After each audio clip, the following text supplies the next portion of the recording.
For my project, I did George Orwell's Shooting an Elephant, paragraph 13.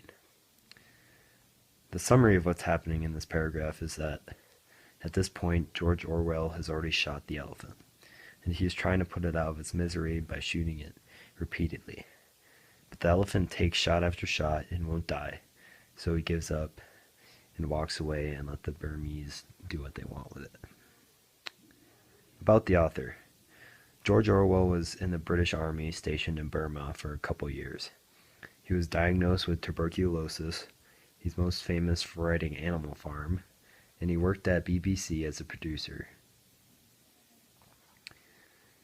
In this essay, Orwell uses some excellent metaphors in his writing. For example, the thick blood welled out of him like red velvet, and the tortured gasps continued as steadily as the ticking of a clock when he explains how the elephant reacted when he shot it.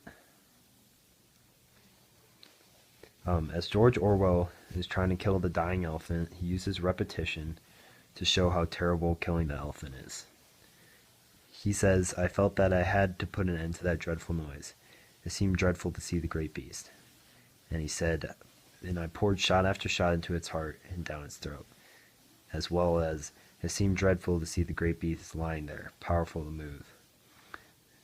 powerless to move, and yet powerless to die, and not being able to finish him."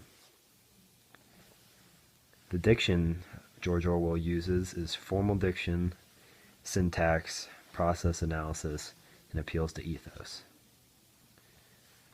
The syntax in this paragraph is different than most because he is the narrator, but he was also there, so he can make some very descriptive writing that immerses the reader in the story.